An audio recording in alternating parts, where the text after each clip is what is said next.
Jordy Culotta Show. Wave your hand out there, baby! Shout out to the show. She puts the pinky into the nostril. Man, look at that. Healthy competition, there's nothing like it. Y'all grow up. The line's wrapped around the stadium. Different strengths. I just lost a tooth. It's going to be fun. You know, we might have a story. I love what you're doing. Ogeron wants to take us fishing this afternoon. Sharif, you play for the bad boys of the SEC, man. We don't apologize to anybody. A lot of people are saying you're going to be wearing number 7. I don't really know. I want to. He look crazy, Bill. Good feet on the old man. Definitely come back.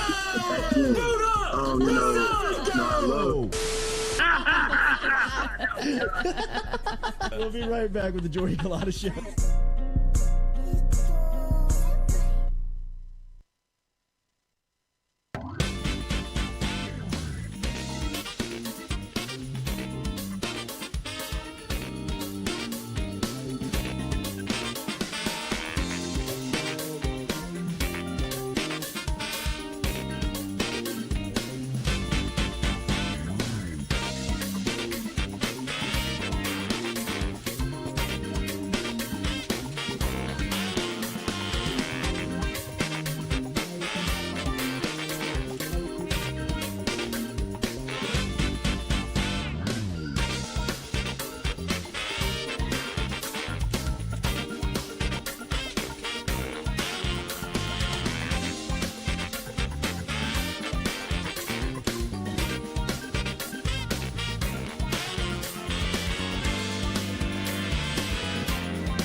Welcome in to the Jordy Culotta Show, driven and powered by Go Chevrolet, live here on this Wednesday. Make sure and hit that like button, share button, comment buttons. We'll be with you up until 9 a.m. this morning. We're going to talk to Big G, Glen West from Go 247. He's going to be here at 7:30. We'll pitch a couple of basketball questions to him, but I want to bring him in and talk more football and wrap up the season of LSU and what's the pecking order look like in the Southeastern Conference for the next couple of years. Georgia, obviously, swinging the flag at the top of the mountain right now in the conference and in college football. Alabama seems pissed off and wants it back. LSU seems like they want to belly up to the party, so we'll see where they all fit in when we talk to Glen West here at 7:30 this morning. Then we'll dive into hoop with John Brady at 8 a.m. as the Tigers had an opportunity last night. Good crowd inside the Marriott Center. Katie was there. Well, David was there. I was there. An okay crowd. Well, late arriving crowd. The 6 o'clock tip-off is tough. Yeah, I didn't get there at 6. I mean, if you were, but still, I mean, it was like half. We got there very early.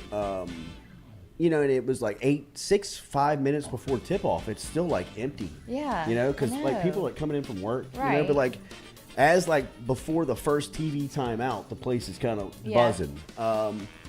But, you know, I mean, I thought last night was a good crowd, a good enough crowd to kind of give LSU a chance to have a home court advantage. But what cost them last night was their inefficiency from behind the three-point line and turnovers, man. Mm-hmm. Turnovers have killed this team in the last 2 games. When you look at the collective turnovers in the last 2 games, they've got 31 combined in their opening games against Kentucky and Arkansas, where they split and really played well. They had 9 turnovers apiece in those games, right? If you can keep it under 10, you usually can give yourself a chance in a college basketball game. But last night you got 16 turnovers that turned into 28 points for Florida, and I thought that was really kind of the difference of the game, especially down the stretch. And then when you looked at LSU and their inefficiency, hitting only 5 3-pointers out of 11 in the first half, or out of 17 in the first half, and then being 0 of 11 in the second half from behind the stripe. I mean, Florida, down the stretch, I mean, we were in the arena. Jordan and I were sitting there. And by the way, shout out to my little man. Yay. Happy birthday. Buried the lead. Birthday. I know, man. Big Sorry one, about too. that. Yeah, 12 years old, man. Last year before we swung into the teenage years. But he and I went to the basketball game last night. Had a great night watching and went to eat before. But as we were kind of watching down the stretch, I was like, look at the disrespect that Florida has for LSU. I mean, there were guards that were catching the ball for LSU within 6-7 minutes of the game where they needed to score, and Florida was playing 3 feet off of them. I mean, they were daring them to shoot the ball. Like they were saying, go ahead, shoot it. And there were multiple times where, whether it was, Hannibal or, Fountain or whoever some of these guys were that were just, they were not confident in shooting the ball last night. And LSU falls 67-56 at home. That second half was rough. Now it went downhill in the second half pretty fast. 1-3 in conference play. Yeah, I mean, like it was a good start. They started fast, but then Florida and I'm pretty impressed with Castleton, the big man. I know that. The white guy. Oh yeah. Yeah. He's a so player. tall. He's How a tall player, is man. he? He's 7 foot. God. But he's got really A white 7 foot hits different too. It does. he's got he's got this athleticism to him where he doesn't look 7 foot the way that he moves. Yeah. But he had 18 points last night. I thought KJ Williams played well against him, especially in the offensive end where he had 23 points.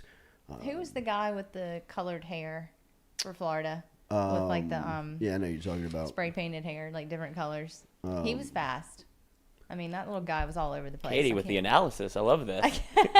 The big tall white. And who's the guy with the colored hair? right? He was fast. Was it Kugel?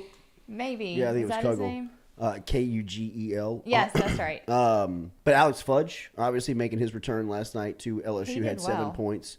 He played pretty good for The loudest LSU. the PMAC was when Alex Fudge was playing, and the boos were the loudest the crowd ever got. I Right. felt bad Jordan was about like, why are that. they booing him? I was know. like, I don't know. I felt sad about weird. that. It was weird. But LSU last night had opportunities to win the game, but like we said, I thought turnovers was really the difference maker for LSU as they fall 67-56 on the at home and 1-2 in conference play. So a tough one for LSU as they'll gear back up here. Who do they have next? Let me find out for you here. Who they'll play this weekend. Alabama?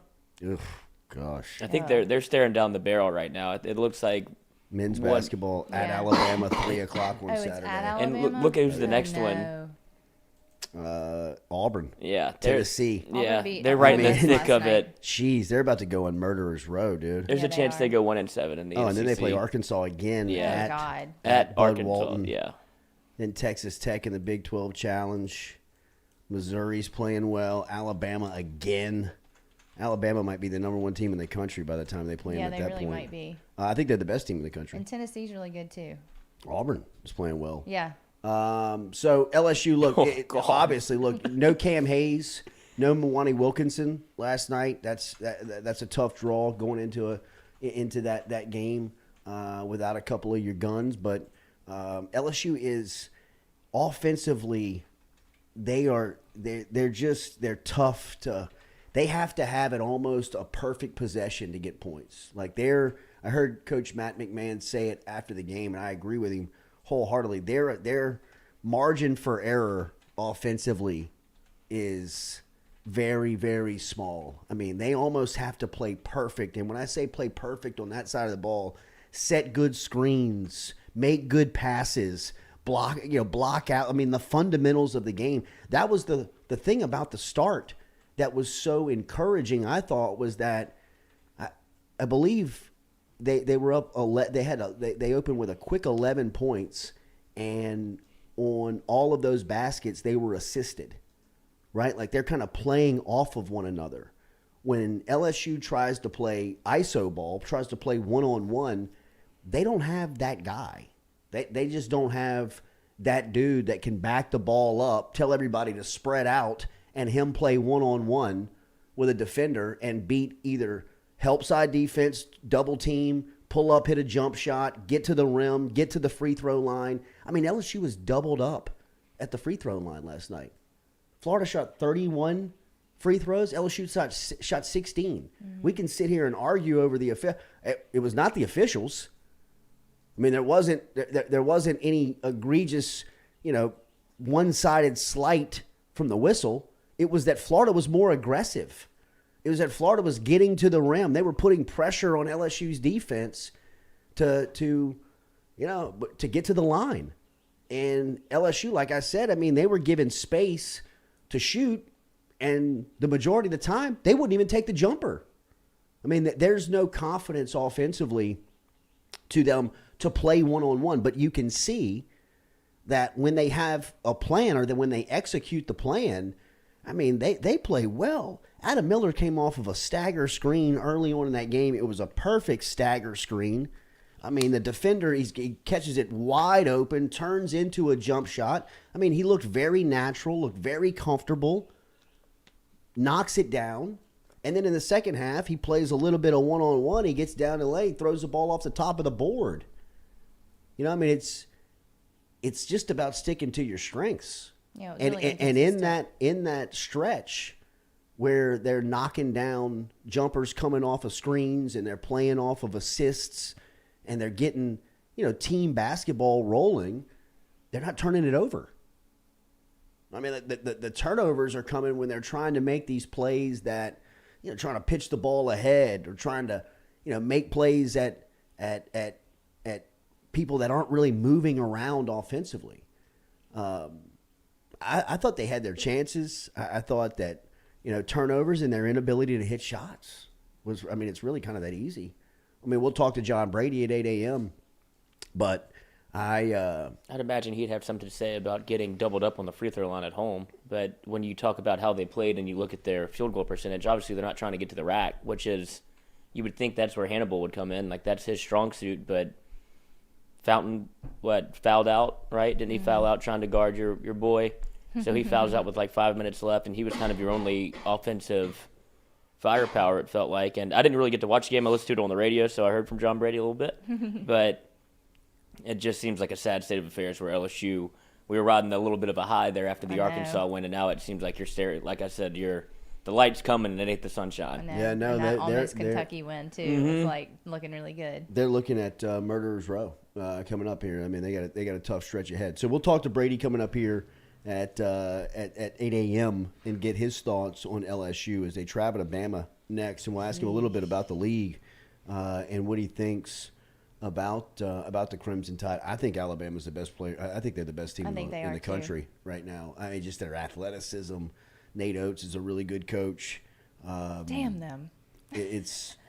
They're fun to watch too. Yeah, I mean, they play above the rim. I mean, they swatting balls. I mean, Hunter Hall will be the first to tell you. He's already up in there. It's not the team if you're struggling, if you're leaking confidence. It's not the team you want to run into. Yeah. You know what I mean? Doesn't get easier. This is not who you want to see. Well, that's what Florida was supposed to be, right? They're not they're not the Florida of old. Right. You're right. Yeah. And you got a game at home to kind of settle, steady the ship a little bit, and now you kind of drop one, and now you have to go.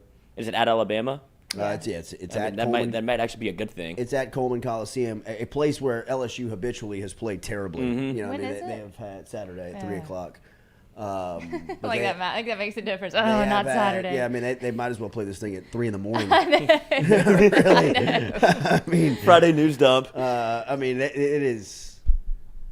Roy Hill think Bama can beat Houston. Haven't they already done it?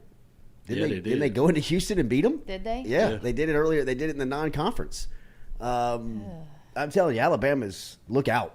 I mean, I would. I don't even watch play the college futures? basketball. What's the I know futures that. on Alabama right now? Oh, that's a good question. I mean, they're probably seething towards a little bit of the top because, I mean, one thing that if you look around too, I mean, Duke's terrible.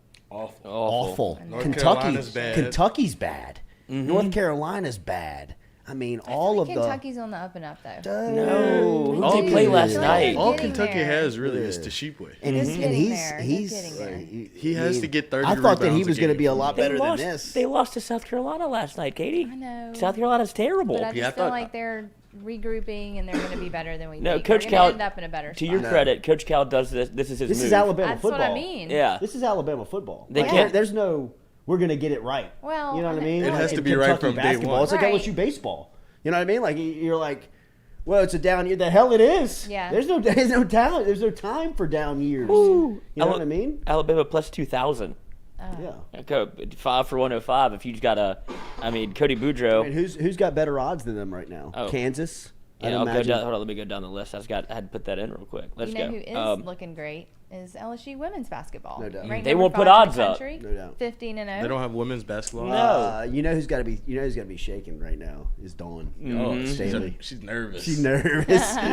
Dawn of a legacy. Nervous, and here comes Kim, bro. Kim's rolling up with the top 5 squad. They play Thursday. They play Missouri Thursday, and Kim's kind of getting into this mid-season kind of like you can't approach her. I went to the fast Pissed break luncheon off. yesterday, and she was cocky. Little And they had the aggravated. whole Weren't they, team like, there, dancing? and Well, that's yes, that's, I just sent you is the that clip. where Flaugier did the? Flaugier rapped Yeah. because she did a rap. I sent it to you, Stewie, from the newsletter. But she did a rap because Kim's name is in it. And Kim said, she stood up there and said, you know, I don't really listen to rap music. I'm trying to understand it. It's hard for me to understand it. But when my teammate is a rapper, I really want to understand it. So the other night, somebody sent me a clip of her video, and I sat there and listened to it, and I could understand every word she was saying. God, and then all of Kim. a sudden, she said my name in her song. And she's like, get up and rap that song. And I was like, no, she is not about to do that. And everybody's cameras got out. Like, people are was standing great. up It on was the all chair. over social media. It was so good. It was really fun. I mean, what a match made in heaven, Flaugier and Kim. I know. Like, you Well, think that's you're the- an entertainer? All right, I got a rapper. And that's Yes. the part where I think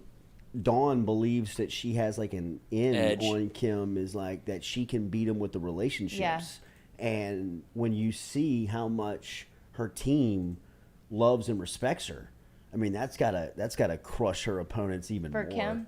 Oh, Yeah, they man. really do. You know, because I think that was kind of Dawn Staley's recruiting Mm-hmm. tactics against Kim was like ask her what she thinks about Brittany Yeah. Griner. Yeah. And Kim was like, okay, go Right. get your mother because I want to make sure she hears this answer Yeah. too. Sit down and y'all go back and tell Dawn this is what I think about it. Right. Right. And I mean, those are the types of conversations that Staley was trying to push Mm-hmm. in Mulkey's face in recruits' homes, and Mulkey just spun it around and Yeah. put it right back on her, I know. and has a top 5 team in the country, probably faster than they all anticipated. Oh, yeah. You know, I mean, I don't think we are surprised by this, especially what she did in the transfer portal her first year. What do you think she was going to do in the second year? Yeah. You know what I mean? Like, they weren't going to regret, even though she was telling you, remember her narrative, like, well, I don't know what y'all going to think. I mean, it's not going to happen every year. Yeah. You know, like, okay, right. Like, you're not on the phone with the best recruits in the country, you know, taking like Angel Reese from Maryland. Right. You know, and like, Walking double-double. yeah, right. I mean, like we're not thinking that she's going to keep upgrading every single year. But I mean, that's why she can demand the salary that she makes. That's why she can demand the facilities that she gets. She demanded it yesterday. That's what and that's why she can stand up at the podium. I know. In a public room wearing LSU colors and speak that confident because she's winning. What more do Yeah. you want? What else do you want? I You know know. what I mean? This is what you hired her to do. When this is not a surprise to Scott Woodward. This Right. is not a surprise to her bosses that she's a little brash Mm-hmm. and she's a little bit of outspoken and she's someone that demands respect and is going to get it. yeah, And she deserves it. no, I think that when you look around of Scott Woodward's hires, right, and all of them have seemed to smashingly hit, right? Where Brian Kelly's got 10 wins in his first season. Jay Johnson's tracking towards Omaha and towards building the best roster in college baseball.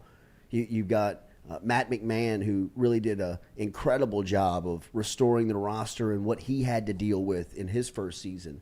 And Kim Mulkey in year 2 of, you know, having the women's basketball team and program in the top 5 in the tournament the first season and looking towards a national championship. I would say, if you were asking me, who's going to win a natty first? Kelly, Johnson, Mulkey? I think it's Mulkey. I think it's Mulkey and Jay Johnson are both sprinting. It's whoever I don't gets mean, to the you know, finish I mean, line first. and look, I don't think that Kelly can't get in. Well, it's just not he missed his rotation because it feels like Kim Mulkey, she's tried to downplay, right, her time at LSU, even when she first got here, whenever she came on the show and essentially announced that she wanted to be at LSU, and then she came back on after she was hired, and then she says, look, I want to set the precedent early. I need time. Mm-hmm. And then she sold essentially a bill of goods because she knows how to do her job. She's like, she knows expectations are high wherever she sets foot. But she comes into LSU, she's like, look, guys, it's not going to be Baylor my first year. And then you look at what Kim Mulkey can do as a coach. She gets a team full, like a senior-laden squad that hasn't really done anything, and she's able to almost will them to beating South Carolina, number 1 team in the country at South Carolina, takes them to the NCAA tournament. Like, all of that in year 1 without any of her real players. And then year 2, she's able to bring in a recruiting class. Nobody benefits more from the transfer portal than Kim Mulkey, being able to essentially re-recruit players that she couldn't get at Baylor. But now she can sell something that she really loves in LSU in Louisiana. She accelerated her own timeline while trying to suppress the clock. But when you're Kim Mulkey and you do things the way that she does, winning's going to happen. Yeah. It's just a matter of at which rate. And then Jay Johnson brings in the number 1 recruiting class. They're almost competing with each other. Right. Well, that's what you want. Yes. Internal competition. Oh, yeah. And Kim Mulkey wants that more than anyone. At Missouri on Thursday, at home versus Auburn on Sunday, the week ahead for women's hoops. I believe when the Simone Augustus statue gets unveiled, too. 15th, Sunday. yeah. And I believe her radio show is tonight. It was last night. Oh, it was last night? Yeah, which was a bummer because it was during the men's game, so that was kind of unfortunate. I'm sure she'll go to somebody's office and say that can't happen anymore. Probably. She was pretty adamant about people showing up to that last night. I felt really bad. Because she's big boots on the ground to sell tickets. She's never lost her roots of, I need to look you in the eye, shake your hand, and I'm going to make you buy tickets in front of me right now. Oh, that's how she does I tell you it. that story about when we were at Gino's. Yeah. When she came up to the coach. Wait, what'd you do? She walks into the table. We're sitting at the. No. We were. It was Jude Barker is sitting there. Barker Brothers Plumbing and Works is sitting there, is eating lunch, and he's kind of like sitting there with a table full of guys, and Mulkey and Woodward walk in, and they're all kind of, hey coach, how's it going? And she comes over there and says, all right, raise your hand if you got LSU women's basketball tickets. Everybody's kind of like, oh. Where's that bread? Yeah, I mean, even like Jude's like, I didn't want to lie to her, bro. She was like, all right, well, I know all y'all got money because it's 11 o'clock on a Tuesday and y'all are eating lunch over here at Gino's. So I'm going to send y'all a link on how you can buy tickets. Scotty and I are going to go eat our lunch. When I come back after I eat, all of you better have season tickets. And I mean, she walked away and everybody was like, I guess we got to do this, right? Ordered. He was like, sure as the waiter showing up after the meal, like she comes back. All right, pull out your phones. Let me see it. Who did it? Scared. Did your homework. Everybody's like, here you go, coach. I got mine. I'm in section 208 right here. See you tonight. He's like, all right, Jude, I appreciate you. Thank you, sir. Thank you, son. You can leave now. All right. Check your work. Right. Meals paid for. We were at the Regions Bank. I know. Yeah. She forced everybody into buying tickets. She forced citizens into buying tickets before we did a show with them. So she was like, if they buy tickets, we're okay. I mean, I was like, Coach, they want you to show up 2 o'clock. All right, no problem. I can be there. Do they have season tickets? I'm like, I don't know. Well, ask him and let me know, and then I'll tell you if I'm coming or not. I'm like, just negotiating. All right. She wants to know if y'all have season tickets. She was like, we just bought a 6-pack. All right, she'll be there. She wants more than that. Yeah, and, is that all they got was a 6-pack? I know they got money over there. I'm like, hell, they're printing it. Why don't you just come and tell them? All right, I'll be there. I mean, as soon as she shows up. Get your Who's got season tickets? It's so awesome. It is, man. I mean, but that's what you need in that sport. It is. I mean, as sad as that is to say, still it's in so 2022. true, I mean, when you got the number 5 team in the country, you got personalities. You got people on the roster that's likable. You even got local kids on there like Izzy. You know what I mean? That people know. Yeah. Grew up watching. You still got to get out there and promote and sell and. Well, she's doing it. And she embraces that. It's incredible she still has that energy to go do it. It's like it's like every day is her first day on the job. It's unbelievable. Even Bear24 in the chat. I'm trying to figure out how Coach Kim's administration called me for tickets. I never had season tickets before. They straight hit up my line. Like, I never give them my number. They're good at that. They're really good at that. Like old school phone book. And that's her. Oh, yeah. That's her. For sure. You know what I mean? Like, that's coming from the top. Yeah. And when you see her style, you know, and you would be working for her, you're like, I guess I have to do this. Yeah. I mean, like, if she's so adamant about selling the program and putting it in your face and not allowing you No wiggle to room. get out of Right. it. You know, like you're not allowed No, to you're not. not talk about it. Right. And then when you go, it's worth all of it. It really is. It's worth all of It's it. a great time. It's worth I mean, all of it. It's I fun don't to know watch. I don't know if this is, but she has open practice. Yeah.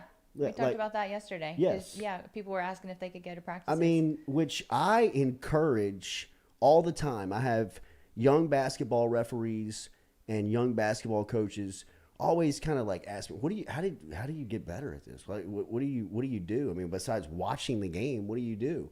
I would always say, if there's a high school coach in the area that you respect, go get a relationship with him and go hang out with him in the summer. Watch his teams practice. Ask him if you can, you know, referee his scrimmages. Ask him if you can get around. You want to be around high competitive.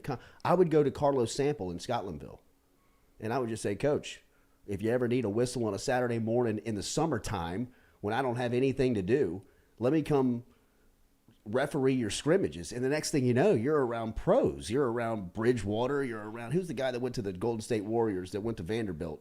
He was a stud. He was the lefty. I can't believe I'm forgetting his name. But they had all these players that were, and, you know, you're calling this competition on a Saturday morning in the middle of June. You miss a Festus call. Ezeli? It's not who? Festus Ezeli? No. I mean, it should be easy to find. Damian Jones? Damian Jones. But, you know, you miss a call on a Saturday morning in June, it's not that big of a deal. You know, I mean, you miss it on a Saturday night in the middle of March, well, you got problems. The way that you can, you know, anticipate not missing those calls is go make them in June. But go to Kim Mulkey's practice. You know, you want to see what a basketball practice looks like.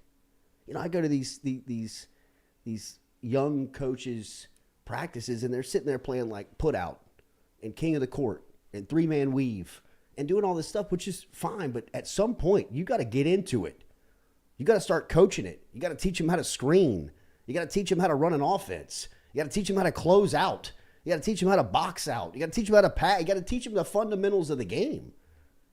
And she runs as tight and as efficient and as effective of a practice that you could ever. It's the greatest basketball classroom that exists. Yeah. You know what I mean? Like, if you want to go sit, bring a notebook, and learn about just the game, those are the types of atmospheres that you can do that. And the fact that she keeps practices open is the sign to me of the ultimate when Brian Kelly came in the fall and said, my practices are open. I mean, the media, we did not know what to do. Like, I understand the fan base, the public, like everybody still was got like, kicked out. yeah, Tweet about it. we lost our privilege. I mean, So it's not literally this. we didn't screwed know it what up. to do. But I mean, You told me it was open, the Coach. fact that it was wide open, the fact that he was allowing media into scrimmages with cameras is still mind-boggling to a lot of us. But at the end of it, you know what it ultimately is? He's just confident. Look, man, I'm not hiding anything. This is what we have. This is how we do it. And if we execute it, we're confident we're going to beat you. Mm-hmm. And that's what she is. And that's what LSU is experiencing all over campus. It's awesome, man. And everybody's bought in. Every manager, everybody that is part of that team is bought in. Oh, like, if that you're was not- a really cool thing to see. I mean, Yeah. I figured I mean, if you're not bought in, Yeah. Yeah. I Yeah. mean, You know? don't made that hit you on the very way clear. out. Yeah, but I mean, like, there's probably competition to get that spot. Oh, yes, indeed. You know what I mean? Like, that's not just first one that shows up. That's, They were hey, all look, very here's impressive. a standard. Yeah. You know what I mean? Like, can you check all these boxes? Yeah. She had every manager speak. I can't do this one. Okay, well, on to the next Yeah. one. You know what I mean? Find somebody that will. Right. She said she treats them the same as any player. Absolutely. Like everybody is treated exactly the same. It's a program. It's a family. Yeah. Everybody's It really accountable. is. Yeah. You know what I mean? If the manager doesn't do their job, Angel Reese is not going to get 28 Exactly. rebounds. That's how she Exactly. thinks of it. Daily, we're brought to you by Katie's Restaurant. Remember Katie's Restaurant over in Mid-City, New Orleans. One of our favorites, man. It's awesome. Over there, neighborhood dive and bar. Great place to eat lunch today. Great place to eat dinner tonight. Don't forget about their sister's restaurant, Francesca's, downtown. katiesinmidcity.com is the website where you can check out all those selections there. katiesinmidcity.com, Katie's Restaurant and Bar, a New Orleans staple. All right, we're going to take a quick break. We'll be right back with Big Glen West. Speaking of basketball players, if the media had a pickup basketball league, he would be the overall #1 pick. Not even close. He'd be he's a 7-footer, legitimate, and he covers LSU for Go247. We will talk to him next here about a little bit of basketball, but more state of the football programs right now in the conference. What's the pecking order right now as things are starting to kind of shuffle around here with Georgia winning another national championship and LSU bringing in a top 5 recruiting class, Alabama bringing in the #1 recruiting class. What's his point of view of SEC football going into this offseason? We'll talk to Big G next here on the Jordy Culotta Show, driven and powered by Go Chevrolet.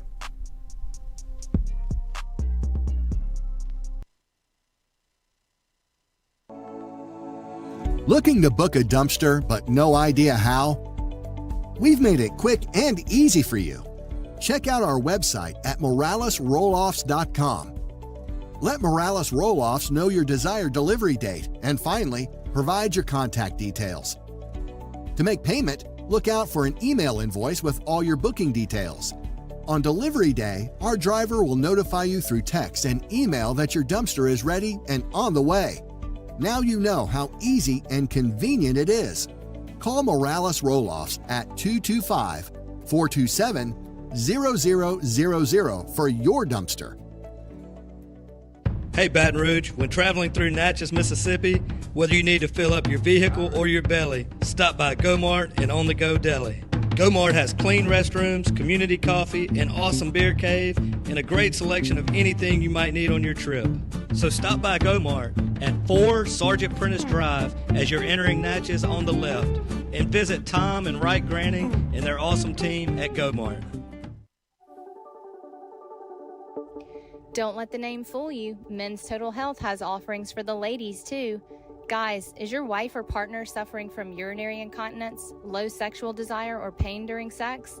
Then the O-Shot might be for her. Don't let it scare you. It's totally natural. It's PRP. And Mike Roach and the crew at Men's Total Health will make you as comfortable as you can be. Contact me for more information, Katie at jordyculotta.show.com, and I'm happy to tell you everything that Men's Total Health has to offer for the ladies.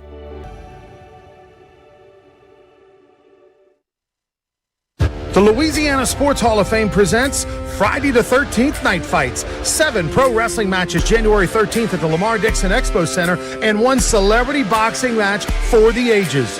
Pro Wrestling 225 and Gulf States Wrestling will feature 7 matches, 4 of which will be for championship belts. All the proceeds to benefit the Louisiana Sports Hall of Fame Foundation, Dreams Come True, and St. Jude. Get your tickets now because the main event, Glitz vs. Grits, will take place immediately following the wrestling, featuring Casey the Rougarou McKenzie. From Back Bruley, no career wins, but no career losses. And he will take on Ryan, the Pied Piper of Partying Maranto. He's never won a fight. He's never lost an after party. Get your tickets now. The Louisiana Sports Hall of Fame presents Glitz vs. Grits, January 13th. Get your tickets at lasportshall.com. That's lasportshall.com. And special thanks to the following sponsors.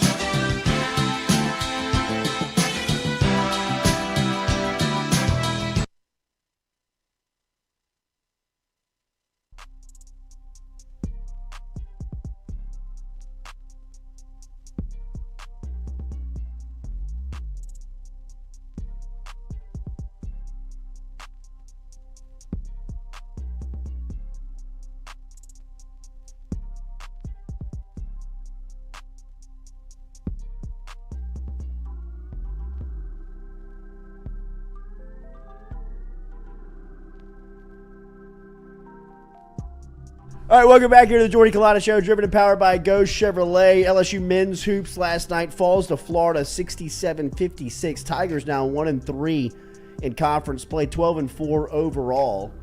They will travel to Tuscaloosa on Saturday. Yeesh.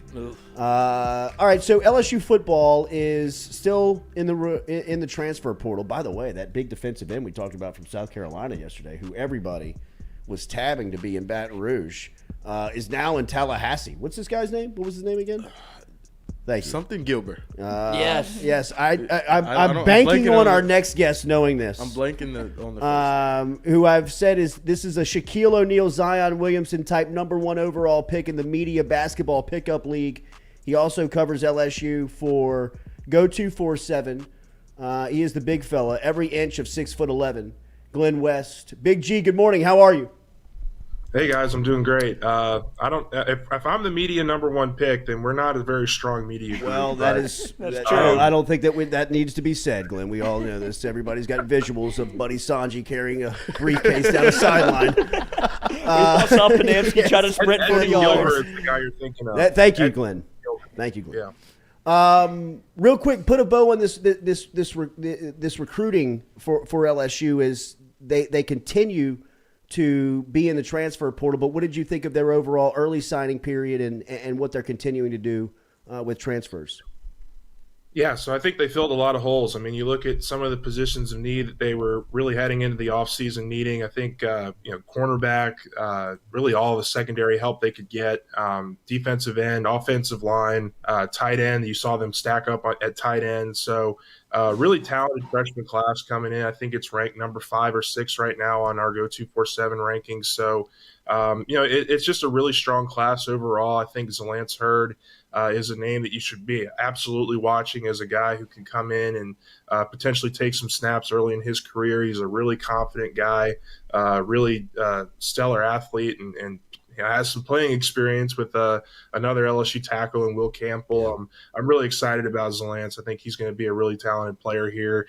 You talk about Deshaun Womack. He could fill a huge need here on the edge with BJ Ojolari and Ali Gay moving on from the program. So, I think they've done a nice job of really, relating to these recruits in a full year now that they've had to recruit them. And that's really important. I mean, that's the most important thing when you're recruiting a lot of these high school guys, that you have a plan for them, that you get to know their families and themselves, get them around the program, get them around the coaching staff. And they just seem to be hitting it out of the park, and that's translated over to the transfer portal as well. You mentioned Zalance Hurd, Glenn, and you can add some historical reference to this. It's been a while before the state of Louisiana has produced offensive linemen at the rate of guys like Campbell, Emory Jones, and now Zalance Hurd, even Tyree Adams and Bo Bordelon and Fitzgerald West in that mix as well. How rare is this run on O-linemen right now in the state? It's pretty rare. I mean, I'm with you. I can't really recall a time period where LSU just seemed this set on its offensive line because of the in-state talent they've been able to grab. I think it's one thing to be able to recruit these guys, but it's another thing to see them develop and be able to play early in their careers. And you've seen that this year with guys like Emory and Will Campbell. I mean, I remember, a couple of years ago when Emory Jones was really off the radar, and he had that, I think, 4 offers in a span of an hour from Alabama, Florida, LSU, and maybe another LCC program was thrown in there as well. But he really blew up there, and he's only taken that and really just grown and developed, and you've seen him become an extremely valuable piece to what this offensive line is going to be in the next couple of years. And so I honestly can't remember an offensive line group that has come in and has been this ready. You can throw Garrett Dellinger in there too. I know he's an out-of-state guy, but I think he's somebody that's ready to take on that opportunity inside now that you've lost Anthony Bradford. So just a really talented group overall. And I think that what they've done now is they're returning some continuity on that line next year, which is really important. But they're getting younger, and they're getting younger with really great talent as well. All right, Glenn, here. We'll get to LSU here in a minute, but Georgia just wraps up back-to-back national championships. Alabama just closes the #1 recruiting class. Brian Kelly just gets 10 wins in his first season. in the league. How do you see the SEC over the next couple of years here with the pecking order? How do you like the league and just the power of it? I think there's absolutely a window here for LSU to crack into and make a push for a championship. I mean, you look at what Georgia's returning, what Georgia's losing, what Alabama's losing, and Bryce Young and Will Anderson. Just to headline a couple of those names, Georgia's losing Jalen Carter, obviously their quarterback Stetson Bennett, who's led them to 2 straight championships. So there's going to be some, I think, off-season question marks about who's going to fill in at those quarterback spots for those 2 programs. And look, I mean, it's Alabama and Georgia. They recruit the best of the best, and they have some really talented players.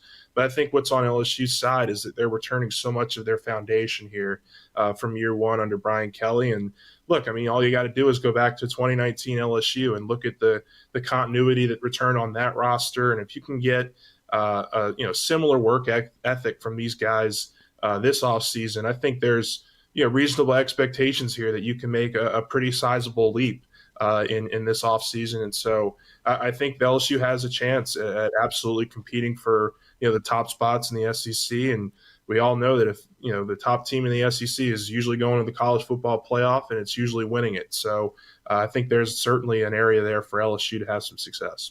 How do you like this quarterback competition shaking out? It's going to be the most interesting thing to follow. And we said that last year coming in with all the guys they had with Brennan and Daniels and Nussmeier and Howard. But I'm just going to be really curious to see what happens with this group.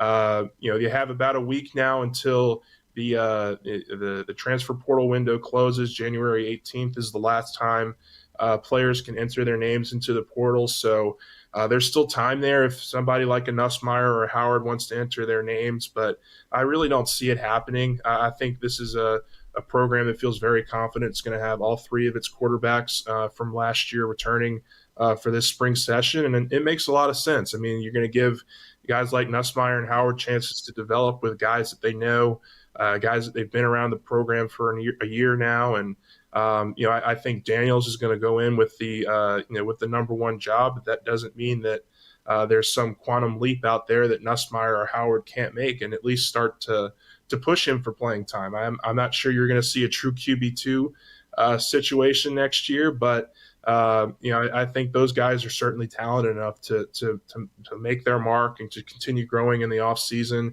and at least make this more of a discussion going forward. The wide receiver room last year, it loses Kayshawn and loses a couple of guys like Jeray Jenkins and Jack Besh. But it seems like it has reloaded with guys like Aaron Anderson and bringing in Shelton Sampson and Jaylen Brown. How do you view this rotation? Yeah, I mean, how big is that Aaron Anderson pickup look now? I mean, when you talk about losing Kayshawn and Jack Besh here in a couple weeks span, I think Aaron Anderson's a guy who's from the state. Looked like he always wanted to be here, but was dragged away by Alabama for a year. I think he's got immense potential in this lineup next to Malik Neighbors and Brian Thomas. I could really see him coming in and making an early impact. You can never count out guys like Kyron Lacey and Landon Ibieta growing, but or Chris Hilton, I should throw his name in there as well. But I'm really interested in this freshman class. I mean, they're only going to have, Kyle Parker, I think, is really the only one right now that is going to be an early enrollee. So that's an opportunity for him to really come in and make an early impression with the coaching staff. And I really like Kyle Parker. I think he's probably the most underrated prospect in this entire class. He just absolutely exploded in Texas high school football last year. He's so quick. He's so fast. Jaylen Brown is another guy that I think you could throw into the mix there as a really speedy change of pace guy that LSU is really excited about. So I think there's going to be no shortage of weapons here. It's just going to be about how LSU wants to utilize these guys, how quickly they can come along, and most importantly, I think how Jaden Daniels develops as a thrower this offseason. How much of the tight end becomes a focus here as they bring in so much talent at that position? Yeah, I mean, look, we know Brian Kelly likes, the 2 tight end system, the 3 tight end system, even at times as well. So I think Mason Taylor is going to have some really quality backups there. I mean, the fact that the only negative part right now is that they're all true freshmen, and you just really don't know what you're going to get at all of them. So I know Jackson McGohan is a guy that's going to be an early enrollee here. I'm really excited about Kamorian Pimpton. I watched him at the All-American Bowl game a couple weeks ago, and he snagged a 43-yard touchdown pass over like 3 defenders in that bowl game a couple weeks ago. Really athletic, really tall. I think he's a guy that can certainly come in and be a complementary piece to what Mason provides you as a tight end. And I'm excited about Mason Taylor's development as well. I mean, he had such a great freshman year that it's kind of hard to remember he was only a true freshman last year. And so another off season with Denbrock, with the tight ends, and with Daniels to really build up that camaraderie and chemistry. It looked like they had a pretty special thing going towards the end of the season. I think he's only going to get better from here, and he's going to be one of the bigger playmakers on this team next season. Glenn, I don't know if you're hearing the same thing I am, but the impact of the tight end, both in recruiting, development, and in implementing that position of the offense, has been Terry Malone, the offensive analyst that has kind of been behind the scenes. You name, you don't hear, but spent extended amount of time on Sean Payton's staff with the New Orleans Saints. Jimmy Graham was an all-pro under his tutelage. Have you heard the same on Malone and the impact he's made on that position? I have, and I've heard a lot of great things about this support staff, this analyst group that Coach Kelly's brought in. I mean, it's what you want in a program. You want to have sound structure across your board, not just guys that are on the field with them, but guys that can be teaching them behind the scenes and laying out great game plans for them in terms of their weight training, in terms of their development. I've heard similar things about Malone. I'm blanking on a couple others right now, but their analyst staff I know is one of the best around, and Coach Kelly's done a tremendous job of filling out that group. He's grown the recruiting staff as well, so these guys know which players they want to attack and when they want to go after them. I think this is a coaching staff that is really highly regarded, and the fact that you haven't seen them lose any of these guys to other programs, I think is really, really important as well, to have that continuity from year to year with that staff. Absolutely, and you've seen some of these analysts get position jobs, like Antonio Fanelas was picked up as the Illinois defensive backs coach. He spent a couple of years on the job, and then Pat Hill just got the defensive line job with Dion in Colorado, and he was an analyst behind Jamar Cain. So you can tell the value of the staff by the respect that they get. But Terry Malone's name keeps popping up on this tight end recruiting, development, implementation of the offense. All right, G, I can't get you out of here without asking you a little bit about the basketball program. Last night they fall to Florida. 16 turnovers turned into a lot of points for Florida offensively.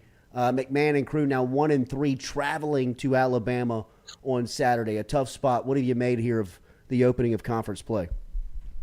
Yeah, I mean, if you'd asked me this at this time last week, I would have been super pumped about their start. But they've really struggled with the turnovers the last couple of games. They had 15 against A&M on Saturday, 16 more last night against the Gators.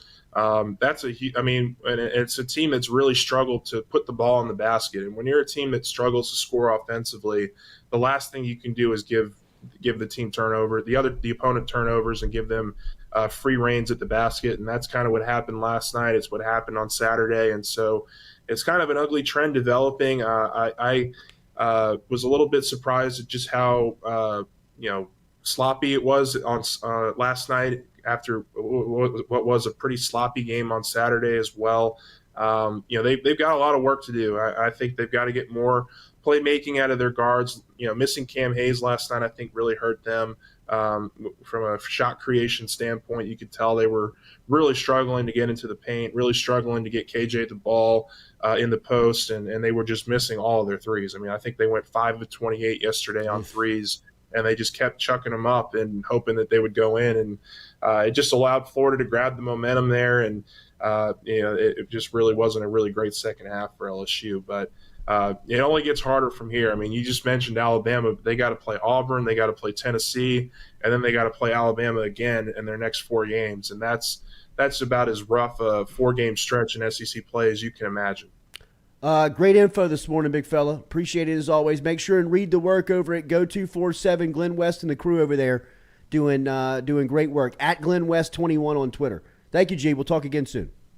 All right. Thanks, guys. Appreciate you. That conversation brought to you by RMB Builders. Remember our friends over at RMB Builders. Get in touch with Rhett and the crew today if you want to take a look, if you want to get some consultation on a project around the house, or if you're looking to build your dream home here going into 2023. As 2023 has started and you're looking to build your dream home this year, let RMB Builders take care of it for you. They got great experience. They do great work. They've got a great reputation. Find out for yourself, rmb-builders.com.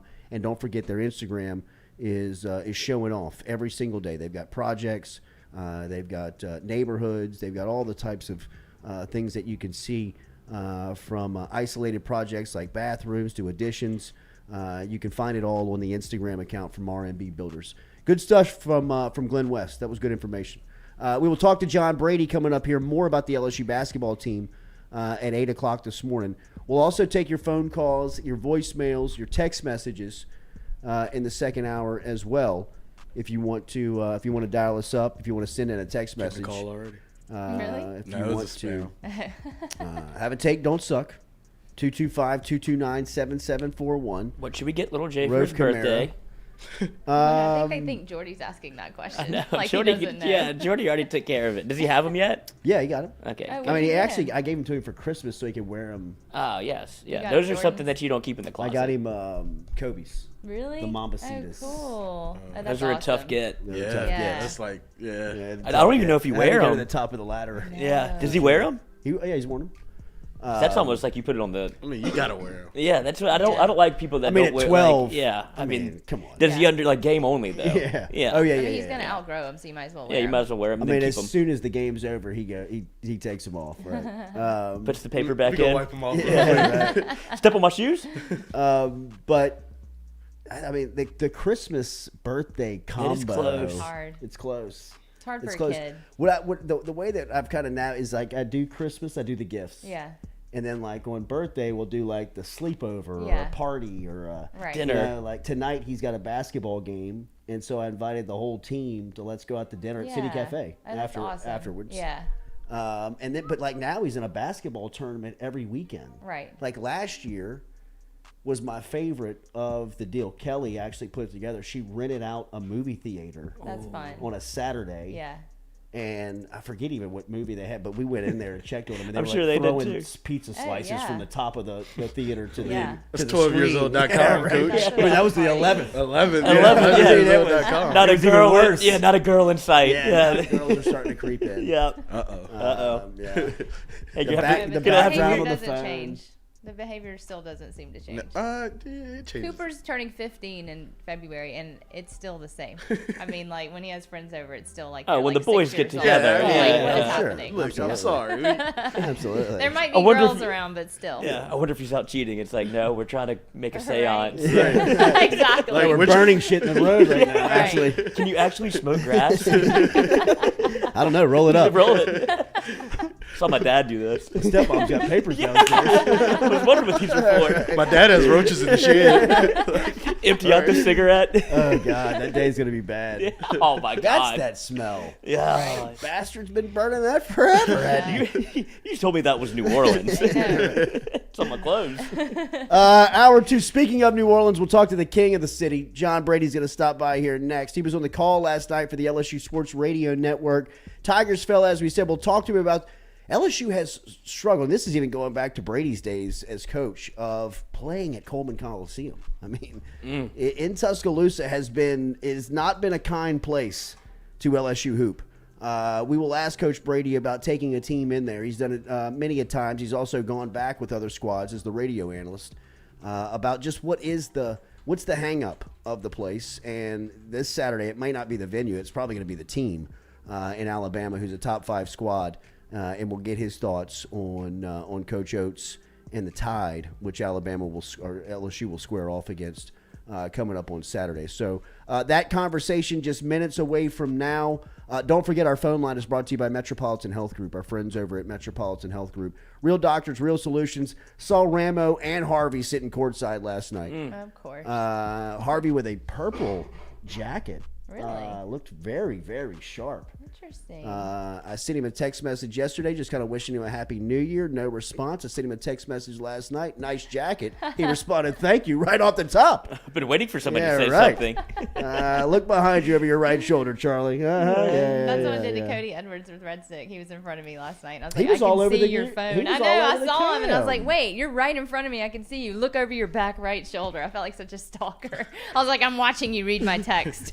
Wow. Oh my God. She probably took a picture of him texting her Stage back. 5. For God's sakes, I'm I right know. here. They're in transition. I was trying to see the layup. I know. Speaking of, wonder if he's cheating on me. I can see you're texting. Yeah, it's you, bitch. It was. I could see. I was like, I can see you reading my And text. Turn around. my boy Tate Gebhardt was the crawfish in the pot yesterday. Really? He does was tater all over tots the on Instagram. So he does he has his own little Instagram. They do tailgates and stuff. But he was in the pot. So he's like, cute. I told him to call in. It's Wednesday. It's cute. They have bought into the entertainment value at the Yeah, they Merritt have. Center. They are trying to They have. entertain you. The It's dunk fun. contest with the kids Yeah. and getting the people out there. Spin the they- wheel. Yeah, the music band, the Yeah. dancing. I mean, they're trying to entertain. They take it a little, and they play local rap. Yeah, Yeah. basketball does have better They music. than play- Basketball does. They yeah. play Basketball has they a play DJ though. local artists. They have a yeah, DJ. but even the in-house, they did have a DJ, but even I guess that would be the DJ Yeah. was they get the they get the Get the they culture. understand it, Yeah, man. they do. They The understand culture. it. I mean, I don't know why you wouldn't bring a DJ in for a football game and put him in the middle of the student They should- section they and should allow let- him to do No. the same thing. They could let Shaq do it. That would be amazing. Stewie, look at this guy. I Hey, look, know. I'm all full of Your ideas. first here. idea of 2023, Stewie. They finally hit him. He just woke Congratulations, up. January He left 11th. it. There he Good is. for you, Coach, it's been Stewie. too long week. That degree. Look at that. Look at that old degree. Look at the It graduate. works. Did you eat? Did you eat last night there? I did not eat at the game. We ate Ingas before. Oh. Uh-huh. I ate the Always. crawfish Like nachos trash. and they were good. I had to search out something different than a hot dog and regular nachos, and I ran up on crawfish nachos, and I was like, hell yeah. Do they have the different restaurants Crawfish in there? nachos. like Tell me football? more. It was Fresh like tails? a crawfish tails with a cheese sauce Fresh? over nachos. Well, I mean, I don't know, Jordy. Probably not. You know? Okay. How did you feel this I'm morning? just wondering. Probably I mean, have I to don't freeze think they Before were I in there spend the what? peeling. $13 on Right, it? right. You I know? don't think they were in there peeling the tails back there in the I mean, concession it's no stand. rules. Smells Juicy, nuked. juicy. Yeah. Open up They the were A lot of good. microwave on those tails. They were good. Peanut M&Ms for dessert. Okay. Oh. Okay. You gotta go peanut M&Ms. I know. Oh, see, I'm a big when the PMAC is right. Now, this was circa 2015 when I was going a ton with the Ben Simmons, Antonio Blakeney era, which was take it for what it was. But my buddy had season tickets. We'd go all the time. Best popcorn in the state, Oh, yeah. no doubt. Really? But No then doubt. it's not as fresh as it Slipped used to a little be. bit? It has, but we would go for the Yeah. corn. It That did was smell the good. big draw. Little Well, popcorn, that's little the smell. gin. The smell is what gets you. Oh, It's yeah. just popcorn. It's all you smell That's in what there. Skip Burtman used to say early on. Yeah. Make sure the popcorn smells good. Gotta have a good freshly popcorn and Don't tell that to and my the dad. clean women clean bathroom. bathroom For the women. Yes, Just for and the The women have. And we need ice for the drinks. That's right. You can't have a hot. That's right. You can't have a hot pop. All right, we will talk to John Brady next year on the Jordy Culotta Show. Make sure to hit the like button, share button, comment button. We'll be back for hour 2, driven and powered by Go Chevrolet.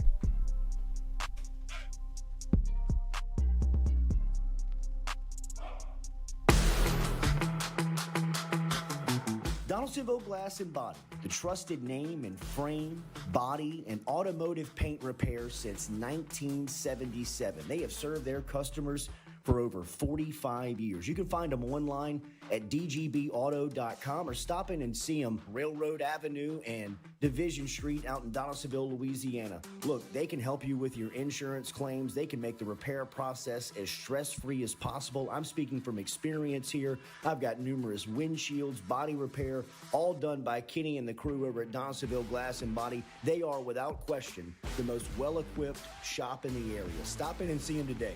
Shop them online, dgbauto.com, or stop in and see the crew over in Division Street in Donaldsonville, Louisiana. Donaldsonville Glass and Body.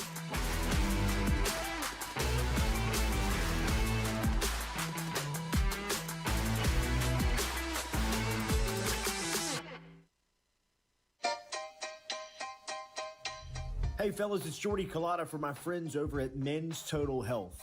Guys, do you suffer from fatigue, decreased libido, erectile dysfunction, weight gain or loss of muscle mass, signs of depression, anxiety, hair loss, mental fog, general loss of interest? Then you might be suffering from low testosterone. Go see my friend Mike Roach and his great team over at Men's Total Health, over in Metairie at menstotalhealth.net online, and stop in and see how they can change your life today. A simple shot and some knowledge from Mike Roach can get you back up, moving with your energy, get your sex drive back, build your muscle mass, make you feel young again. All online, menstotalhealth.net.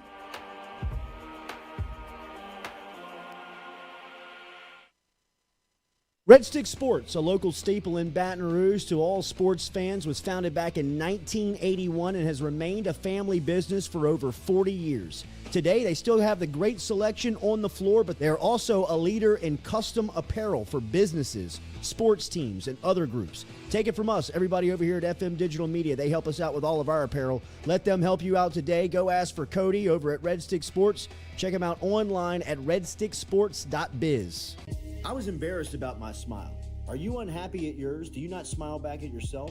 I called my friend, Dr. Spillers, over at Johnson Spillers. He fixed my smile, and now everywhere I go, people are complimenting it after the work that Dr. Spillers and the staff did to my mouth. They can do it to yours. Get in touch with them. JohnsonSpillers.com. 2 locations, one in Gonzales, one in Baton Rouge. Easy to find them, JohnsonSpillers.com.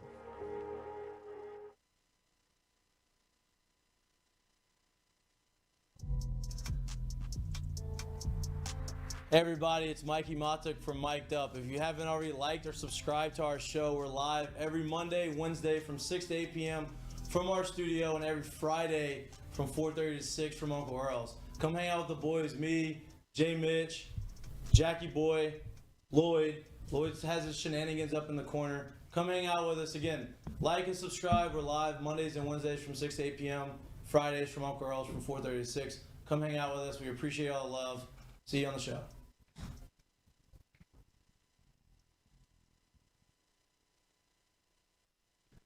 Hi, this is Dan Canterbury. Join myself and the legend, Coach Skip Burtman, for Hold the Rope Tuesday nights on YouTube. You can go to @Hold the Rope, Skip and Cano. Skip, tell them what we do. We've got a lot of education. We've got some people that can tell you a lot about a lot of things. In the area of sports, we have a lot of entertainment. We got a lot of energy putting this in. I think you'll like it. So join us for Hold the Rope.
All right, welcome back here to the Jordy Culotta Show, driven and powered by Go Chevrolet, live here on this Wednesday morning. Make sure to hit that like button, share button, comment button. Remember about the truck selections down at Go Chevrolet. If you're looking to get into a brand new truck here in 2023, they got a fantastic selection that you can search online. All of their dealerships, all the ones up in Tennessee, including the one down here in LaPlace. You can search the inventory at GoChevrolet.com, GEAUX, Chevrolet.com. All right, one of our favorites, John Brady, on the call for the LSU Sports Radio Network, former coach for the program and an SEC legend, took the program to the Final Four in 2006, was on the call last night. Tough one for the Tigers as we bring in Coach Brady to the conversation. Coach, good morning. How are you? What's say? Can you hear me? Yeah, I can hear you. What'd you say now? I was just talking about last night's game, how tough that was down the stretch. It seemed like turnovers was kind of the kryptonite for LSU. Yeah, but before the game, if you'd have told me LSU's going to out rebound Florida 40-35 and get 15 offensive rebounds, then hold Florida to 39% shooting from the floor, 5 of 25 from the three, I would think we'd have an opportunity to win the game. But the difference in the game is what you just alluded to. We had 16 turnovers that led to something like 25 or 26 points that Florida created off of our turnovers, and 16-1 in fast break points. Mm-hmm. So the turnovers that led to easy baskets, the fast break points, the defensive transition, you can't give up those numbers, particularly when you struggle to score it. If you're averaging 61 points in SEC games, the margin of error on the defensive end, the rebounding, the turnovers have to be really, really positive and to overcome your lack of scoring. And it seems that's the trend LSU has right now. We struggle to score. So if we struggle to score, we really have to rebound it well, or at least break even. And we really have to get back in transition, take care of the basketball, and don't put the other team on the free throw line. So it complicates things. If you're scoring high 70s or low 80s, there's some room for error in there, and you can do some things not as well. But when you don't score it as well, you have to be really good in the other areas of the game. Coach, another number that jumped out, I thought last night, was the free throw discrepancy, and I thought the game was pretty well officiated. 32 shots at the line for Florida, 16 for LSU. When you see that number, what do you make of it? Well, coming into the game, Florida had allowed the opponent to shoot 23 free throws a game. They had a tendency to foul. I think last night, particularly in the first half, half of our shots were from the three-point line. The second half, we shot 11 three-pointers, and we didn't make any. And if you're not going to get to the foul line, you better shoot it decently from the floor, and we weren't able to do that. But, Florida, the first half, if you watch the game, over half of their shots were from the three-point line.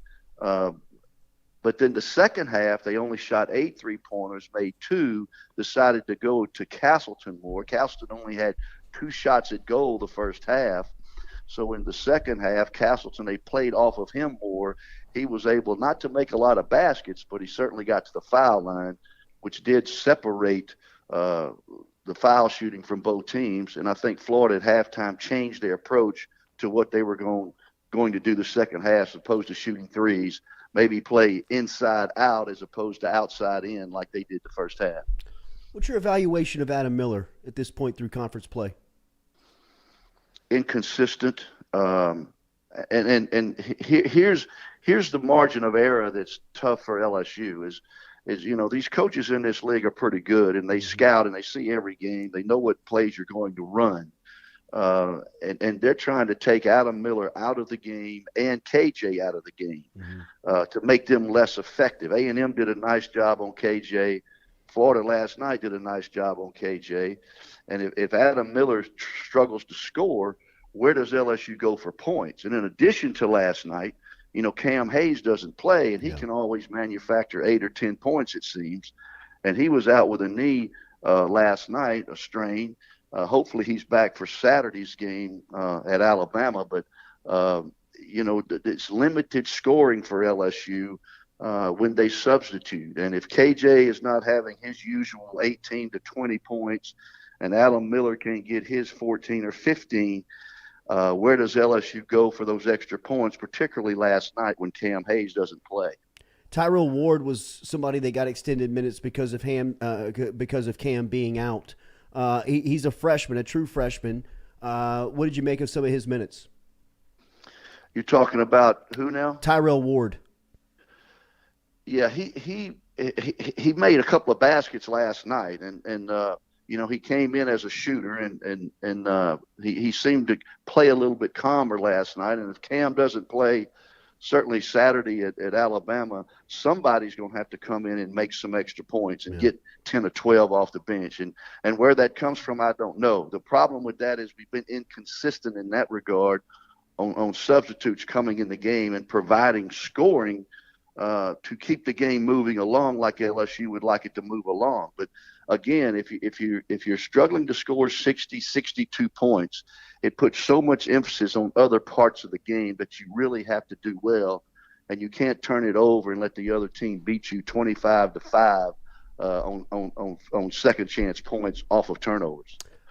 You and Mark Gottfried had great battles in this LSU-Bama matchup. What has been it seems like there's always been something about Coleman Coliseum in the LSU basketball program. Can you take us from the head coach's seat to the radio analyst on what you've seen of the program going into that place and having its highs and lows?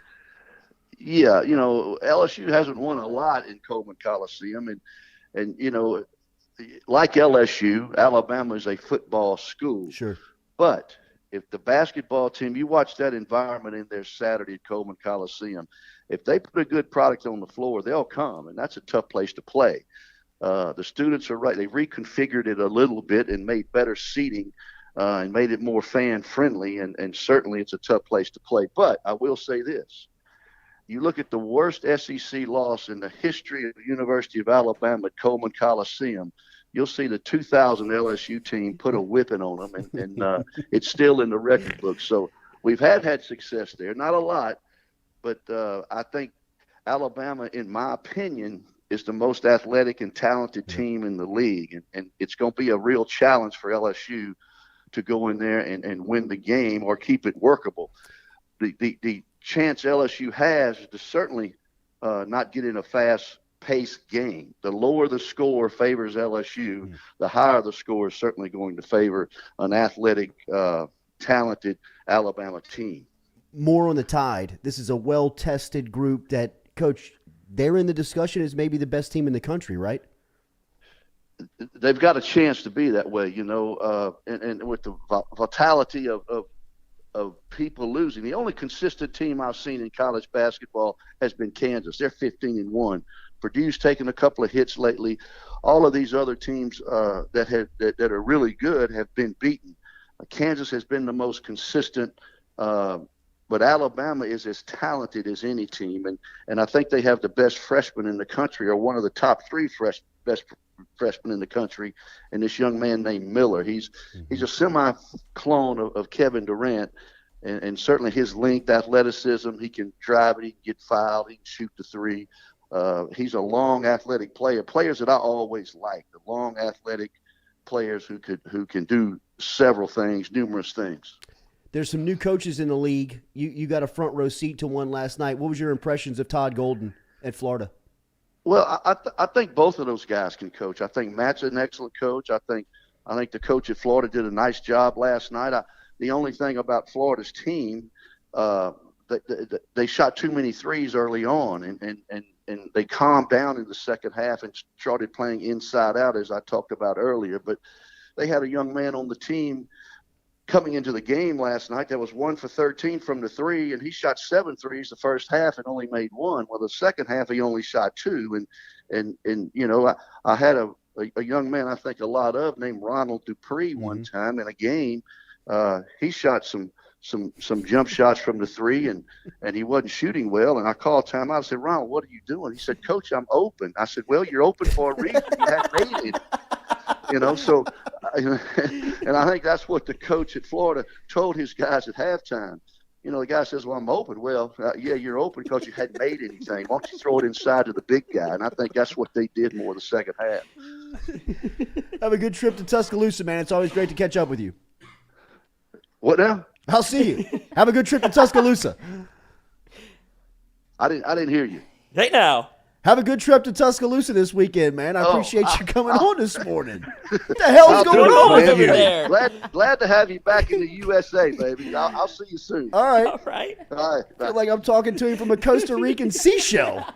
The conch. What the hell's going on with That picture looks like you're standing there with a priest. Oh, God. Yeah. Like there's Father Brady. There's a cross in the background and everything. That's at the rehearsal dinner. Oh, I was like, where are y'all? Wait, put it up again. Like he has the white collar. There's like a Father cross over his shoulder. Father John. Yeah, I mean, I was like, John when the I first looked Baptist. at it, I was like, what are you doing? Why Brady, can I tell you my sins? Yeah. Let me tell you mine. Yeah. You want to go bar for bar? You go first. I'd never have ever. Like, let's just put all of our fingers. What that now? What's that now? Goodbye. Talk to you later. They're making me hang up the phone now. All right, more of the Jordy Culotta Show next coming up here. Remember, daily, we're brought to you by Barker Brothers Plumbing and Works. Get in touch with Jude Barker and the crew. He's got LSU women's basketball tickets. He can also help you with your plumbing. If you're having any issues, mention the show and get in touch with Jude Barker and Barker Brothers Plumbing and Works. Call them at 225-776-2431, 776-2431. They got trucks in East Baton Rouge Parish every single day so they can help you on this side of the river as well. Mention the show. Save 15%. Barker Brothers Plumbing and Works, proud supporter here of the Jordy Culotta Show. We'll be back with more of it. Hit that like button, share button, comment button. Your calls, your texts, your voicemails. Have a take, don't suck. 225-229-7741.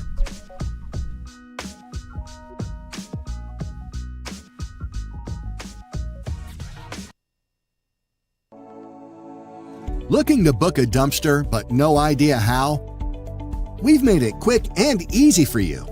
Check out our website at moralesrolloffs.com. Let Morales Roll-Offs know your desired delivery date, and finally, provide your contact details. To make payment, look out for an email invoice with all your booking details. On delivery day, our driver will notify you through text and email that your dumpster is ready and on the way. Now you know how easy and convenient it is. Call Morales Roll-Offs at 225-427-0000 for your dumpster.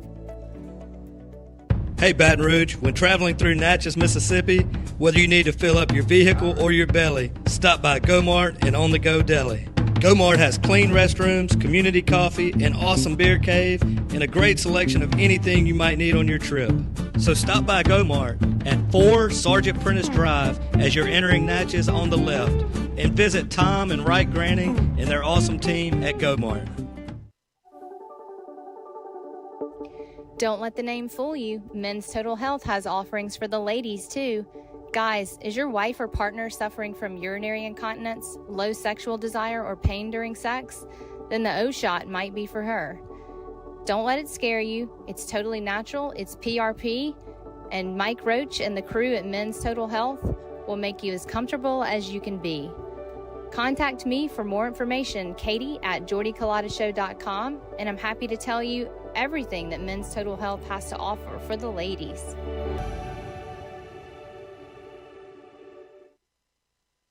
The Louisiana Sports Hall of Fame presents Friday the 13th Night Fights. 7 pro wrestling matches January 13th at the Lamar-Dixon Expo Center and 1 celebrity boxing match for the ages. Pro Wrestling 225 and Gulf States Wrestling will feature 7 matches, 4 of which will be for championship belts. All the proceeds to benefit the Louisiana Sports Hall of Fame Foundation, Dreams Come True, and St. Jude. Get your tickets now because the main event, Glitz vs. Grits, will take place immediately following the wrestling, featuring Casey the Rougarou McKenzie. From Back Bruley, no career wins, but no career losses. And he will take on Ryan, the Pied Piper of Partying Maranto. He's never won a fight. He's never lost an after party. Get your tickets now. The Louisiana Sports Hall of Fame presents Glitz vs. Grits, January 13th. Get your tickets at lasportshall.com. That's lasportshall.com. And special thanks to the following sponsors.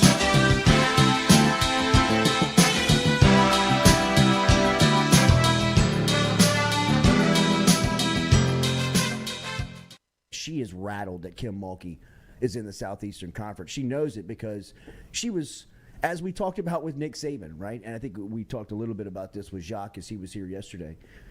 Saban was the loudest to give his criticism on LSU's administration by the way that they handled Les Miles. Come on. Saban was doing that because personally he knew that now they might find the right guy.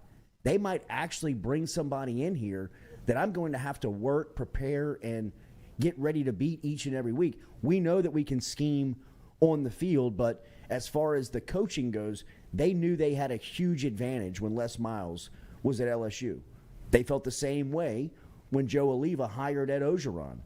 Saban knew that Orgeron was never going to be a threat to Alabama unless he got a generational talent like Joe Burrow that could cover up all of the, all of the warts that the program really had underneath.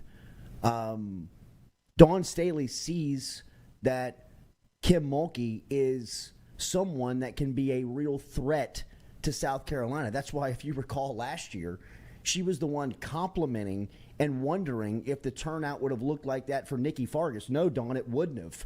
And it all was because of the product that she was putting on the floor. It had nothing to do with race or whatever you were trying to make it. It was all about that the competitive team that was going out there now can play with you. And that's what she's worried about. The message that she's selling on the recruiting trail is embarrassing, I think, for someone of her status, right, of what she has told some high-level recruits about. Ask Coach Mulkey about that Brittany Griner situation and why she hasn't commented. I mean, some of the things that have gotten back to Mulkey and through to LSU basketball, through Staley, South Carolina, and that program shows just how uneasy they are with Mulkey leading the program because she knows that they're a real threat. Southern Eye Centers, located at 6859 Jefferson Highway right here in Baton Rouge, has been serving.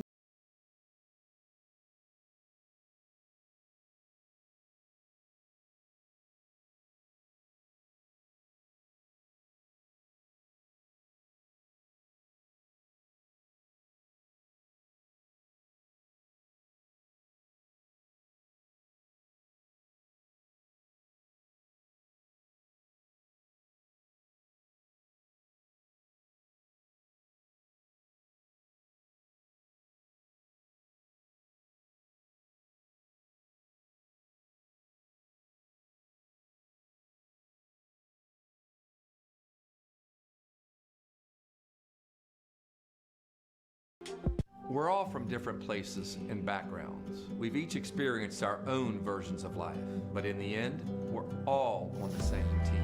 I'm part of that team, along with these players in purple and gold. Kayshawn Buddha, Malik Neighbors, Miles Frazier, Kyron Lacy, Greg Brooks. Whether on the field or in the courtroom, your team matters. So join our team. Make a difference. Bet. Let's get it done. In a wreck, Gordon McKernan Injury Attorneys is ready to go to work for you. Come meet your team. I'm your intake specialist. I coordinate your case and connect you with your attorney and paralegal. That's us, your legal team. Thanks. And we'll fight to get you every dollar you deserve. I'm your settlements and disbursement manager, and I'm here to get you paid on time. I'm attorney Gordon McKernan. Put our team to work today. Just call us. Get it done.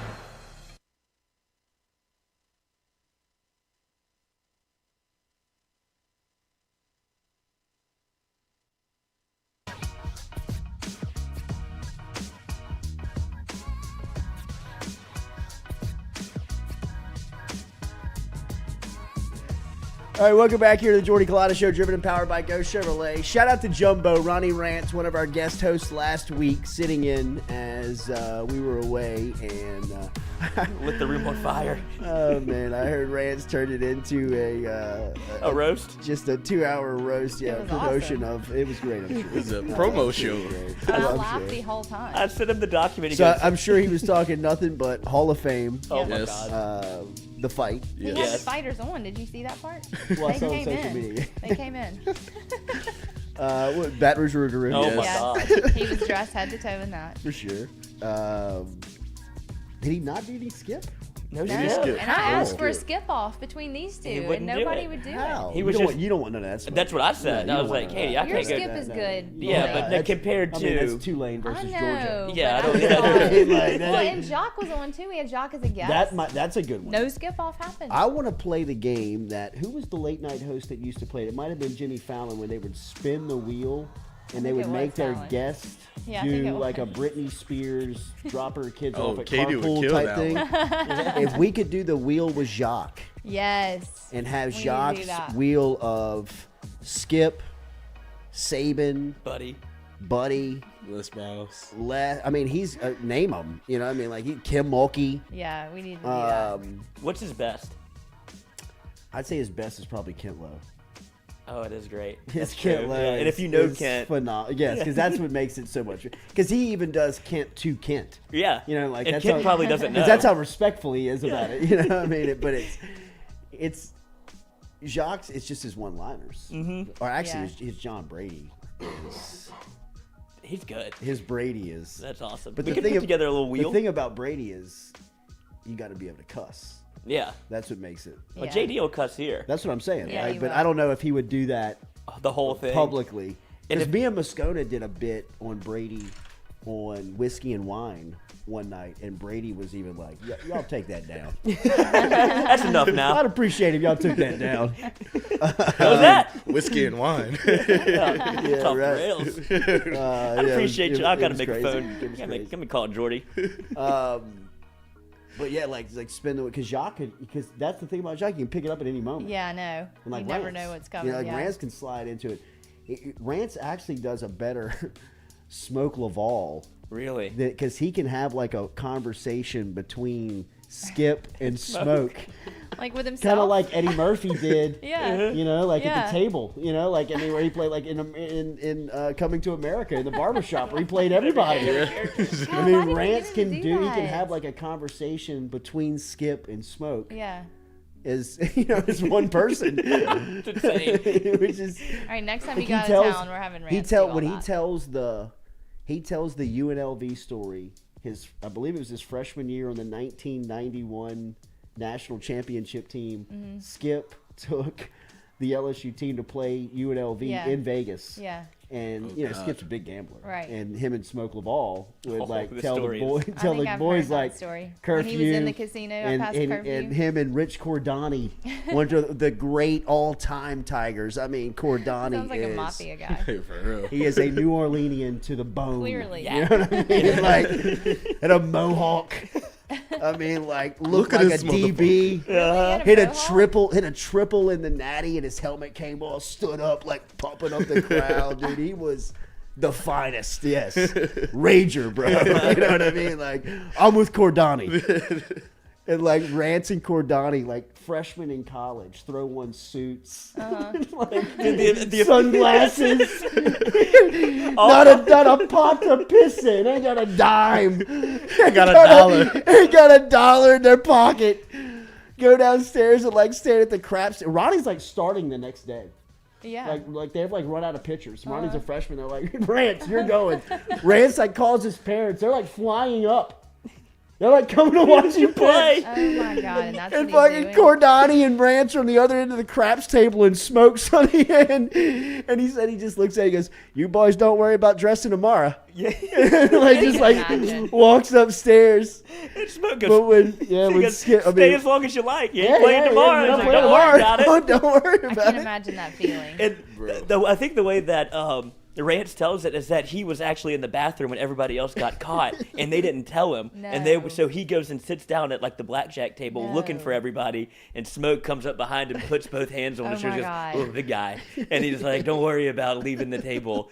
And he was like, He's like, "My parents are coming." He's like, I'll "I bet guess the they came to blood see you just gamble." drained out of his face. We got to call Ronnie. We got to call Ronnie and tell the know. story because I mean That's I know he'll promote. I wild. know he'll promote the fight. Yeah, I mean he's 1 for 1. We'll be for right back Ronnie. with Rance. He has no idea we're calling him. But we're calling him.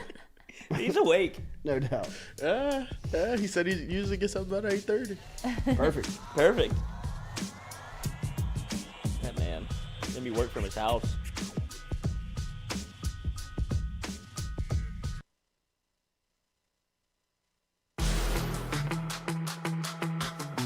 Donaldsonville Glass and Body, the trusted name in frame, body, and automotive paint repair since 1977. They have served their customers for over 45 years. You can find them online at dgbauto.com or stop in and see them Railroad Avenue and Division Street out in Donaldsonville, Louisiana. Look, they can help you with your insurance claims. They can make the repair process as stress-free as possible. I'm speaking from experience here. I've got numerous windshields, body repair, all done by Kenny and the crew over at Donaldsonville Glass and Body. They are, without question, the most well-equipped shop in the area. Stop in and see them today. Shop them online, dgbauto.com, or stop in and see the crew over in Division Street in Donaldsonville, Louisiana. Donaldsonville Glass and Body.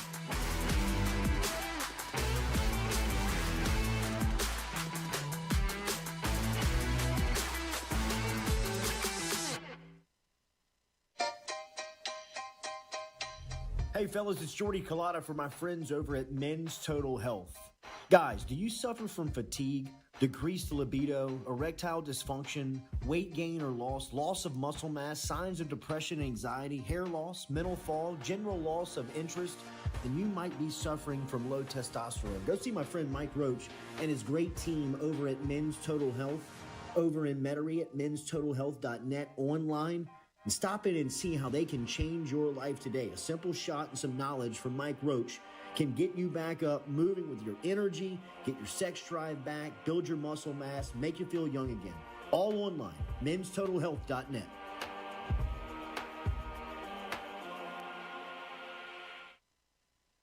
Red Stick Sports, a local staple in Baton Rouge to all sports fans, was founded back in 1981 and has remained a family business for over 40 years. Today, they still have the great selection on the floor, but they're also a leader in custom apparel for businesses, sports teams, and other groups. Take it from us, everybody over here at FM Digital Media. They help us out with all of our apparel. Let them help you out today. Go ask for Cody over at Red Stick Sports. Check him out online at redsticksports.biz. I was embarrassed about my smile.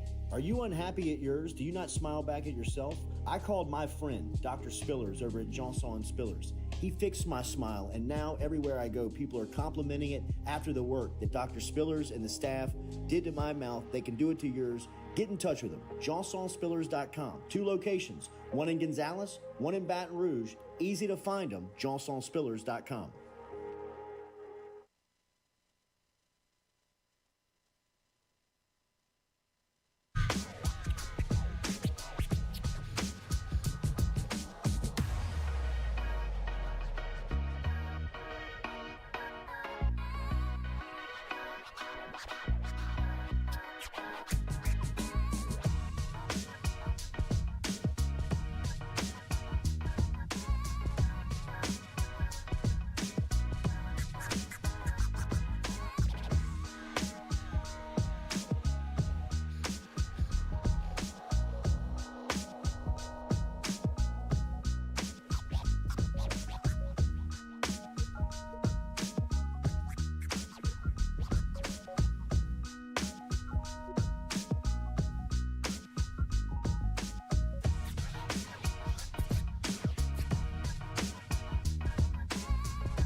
Welcome back here to the Jordy Culotta Show, driven and powered by Go Chevrolet. I hit Ronnie with a voicemail and a you up text. Be careful with that you up text. Let's see. Yeah, right. Yeah, on the line. What a thirsty dude. You never know. Is that for me? Who is that? Got a call on the line. Wait, yes. Welcome in. What's your name? Where you calling from? Have a take, don't suck. Good morning. You're on. Yeah, this is Skip Burton. Yes. I heard the heavy breathing. He's first. up. How are we feeling? By Show the way, coming up this 9:30, right? By the way, this is a big time operation. It sounds like I'm talking to you guys through cans with a string. I mean, what's going on here? Oh, so maybe it is our Maybe problem. it's our John fault. Brady was having some problems. Like I'm on a speaker thing. I can barely hear you at Oh, all. okay. Oh no. Let me get Are that. you okay? Great Are on you our okay end. for a video call? Say that again. I mean, I Oh, really can't hear you. no. I'm not being funny. Wow. All right, hang up. We're calling him back. All right. All right. Because the guests have no problem. Like, not the guests, the call. The video call is never have problems. Yeah. Let's see. That is weird. Maybe I have to turn them up. Yeah. Let's get in there. Let's see this. Dr. Lloyd fixing it for us over Totally. here. The teacher. Remember, this gives us a chance, Katie, to tell them about our friends over at City Cafe. where we're headed over You're tonight. going there tonight I for am. your birthday party. Little Jay. What do y'all? So did you do cater? Can you like do a pre-call-in, like cater this thing? We're coming in. I didn't know if Or kids just I order kind off of the like menu. opened the invite to the team. I mean, it was kind of like every. Wait, this isn't the were you not planning on picking up the tab? Well, I mean, like I don't want to order for people. Right. You know what I mean? Like, right? Right. Well, I didn't know if it was like kids. If you're like, do chicken tenders and whatever. Like, I'm sure they do that. He's good on video call. Mm. Yes. What's Sorry, his email? let me cut you off. That's okay. I've just requested the email. Okay, perfect. Hell yes. So you're gonna let them order from the menu. I figure, right? Yeah. Well, is that not, is that not I guess kosher? so. No, it is. It totally is. I just didn't know. I'm sure they would allow you to do something like that in like a room. If you What, put- City Cafe? I mean, Yeah. they do our platters for the watch party. Yeah, no doubt. So but you no, could that's do, a good idea because you don't know what they're gonna want. Right.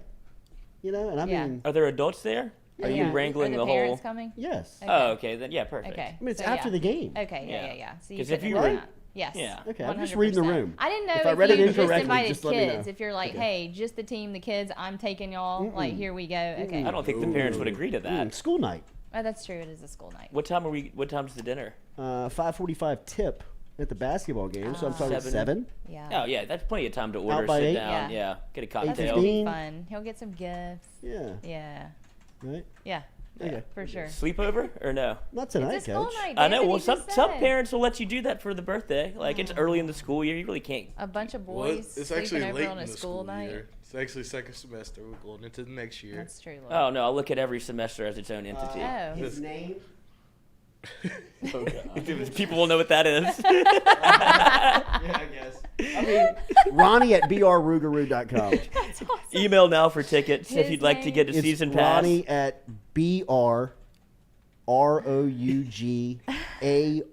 brrugarou.com. No X.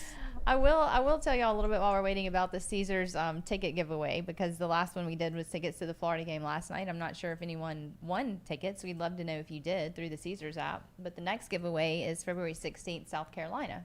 2 tickets. Okay. Download the Caesars app if you have not already. That's how you do it. Put in the code JCBBFull and you will be entered to win 2 tickets to the South Carolina game on February 16th through Caesars Sportsbook. Beautiful. Yeah. JCBB full. JCBB. All right, we're going to link up here with Rants. I'm going to get him to tell the UNLV story. We'll talk about this fight coming up here on Friday night. Did he talk about like the difficulty? I got to imagine getting a fight sanctioned between 2 non-fighters for a like.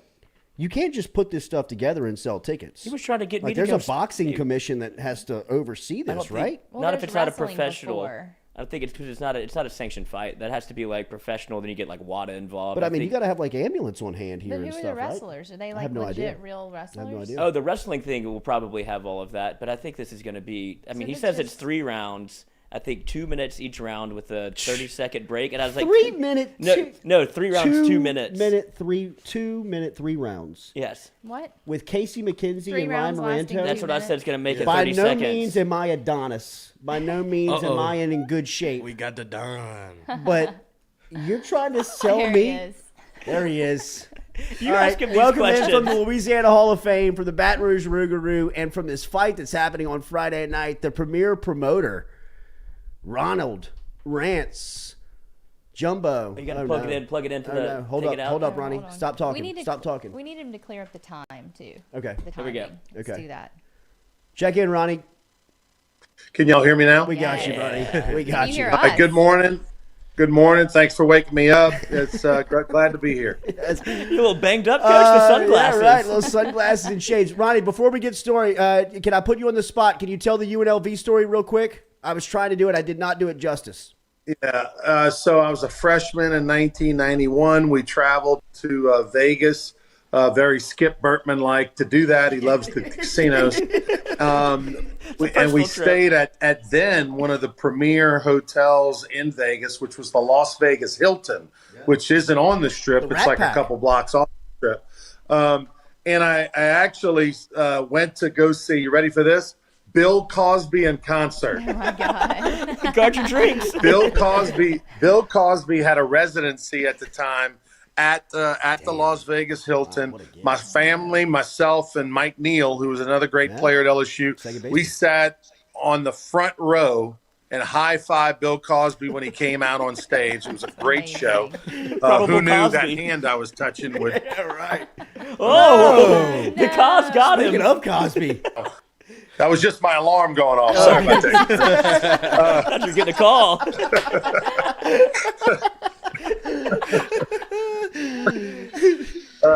And by the way, it's gonna go off again in 9 minutes. Just a heads up. So Friday night we're at Cosby at the Hilton. We're feeling good. All right, we're feeling good. Cosby, I high five him. We have a great night. But anyway, my roommates were Rich Cordani and Paul. My roommates were Mark LaRosa and Paul Bird, two legendary pitchers at LSU. And I was the freshman, which meant I had to lay on the cot. There were two beds, and always a cot, and the freshman always got the cot. So imagine that. So anyway, we fly out. The whole team flies out in suits. That's how we travel when we're in the air. We land. They give you the meal money for the 4 days or whatever you're there. We're in for midnight curfew. You know, smoke comes around, checks curfew. We're in bed, no problem. About 12:30 at night, 30 minutes after curfew, I get a knock on the door, and it's Rich Cordani, our left fielder. He's in a full suit, and he says, "Get up, Rugrats. We're going to gamble. Put your suits on." You know? And we were like, "Man, we're sleeping. What are you talking about? We're sleeping. We're not gonna. You know." He goes, "I don't care. I got my dad's lucky suit on. We're going downstairs to gamble. Get dressed." You know.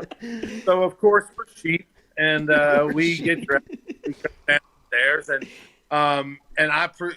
these guys we're playing. We're having a great time. I'm actually on a little bit of a heater. I got to be honest with you. We're an hour in. We're at the blackjack table. I'm 19 years old. I'm feeling like a big dog, and all of a sudden somebody says, "There's smoke," and I duck under the blackjack table, and Smoke had walked by the other side, and he looked over and he saw these three, and he goes, "Hey, LaRosa, Cordani, and Bird, don't worry about dressing out tomorrow. Good night." And he went and he left. And why can't I get the camera to have the other way, dude? Marcus, this is like backing up a trailer for you. You gotta turn the opposite way to get this son of a. Do it like when you're driving in your car. You're still screwing it up. You're still messing it up. It's like looking in a mirror. There you go. There we go. Alarm. It's not 9 minutes. Yes. It's not 9 minutes. That was somebody calling. So anyway, so I'm like down there hiding underneath the blackjack table, and I yell, like, "Did he see me?" And they said, "No, he didn't see you. I think you're good." And I'm like, "Okay, well, I jump back up in the chair like a dumbass, and I'm on a heater." And sure enough, about 15 minutes later, Smoke walks up behind me, puts his hand on my shoulder, and says, "Hey, Rants, you too. Don't worry about dressing out tomorrow. Good night." Ronnie, weren't you starting on Sunday? Weren't your parents driving up? I was. My parents had were flying in from Phoenix, Arizona, where they were living at the time, with my brother and sister. Hadn't seen me in months. And I was supposed to start and throw half the game, and instead I'm in the stand holding the radar gun. Brutal. Chris, dude, congratulations on this Friday night deal, dude. How did this thing come together? How did this happen? It's just ridiculous. Two guys got in a little heated altercation in the back of Phil's Oyster Bar, which has happened before there. I mean, I've seen that 1,000 times. Yeah, but you never saw it turn into a $100,000 event for charity. It's crazy. And oh, by the way, if you want to know more about it, if you go to the Facebook page for the Louisiana Sports Hall of Fame, you'll see the video that we posted a couple days ago, last week, on what happened. It's a 5-minute documentary, 30 for 30, on what happened, in the back of Phil's Oyster Bar, so you'll understand better. But anyway, it's turned into a great event. We're raising money for St. Jude. We're raising money for Dreams Come True and Louisiana Sports Hall of Fame and American Cancer Society. So we got over 44 VIP tables sold. Wow. We've got a few hundred fans that will be in the crowd. I know Team Culotta is coming out Hell there. So looking forward to it, man. It's going to be pro wrestling on Friday night starting at 7:30. That'll go for about 2 hours. There's 7 wrestling matches, 4 for championship belts.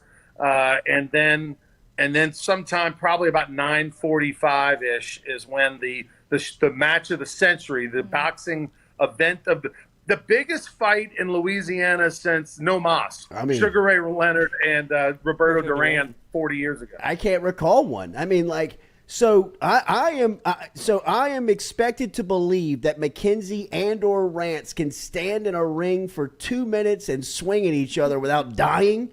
So here's the thing. I will say this, okay? Casey McKenzie and Ryan Moranto over the last few months combined weight loss of about 75 pounds more between the two of them. Okay. And Ryan Moranto has a personal boxing coach. He's been training. He's been sparring. Coach, Casey's got a lot to lose here. I mean, 100%. Casey is Alabama football showing up to play Tulane here. Like, you're supposed to win. Coach, I think he's 30-1. I do. Coach, he's not sleeping this week. He's got to be a wreck. Honestly, I think he's overestimating Ryan. No. I really do. I think he's taking it for granted. I think he thinks he's going to just overwhelm him like in the first minute and end it.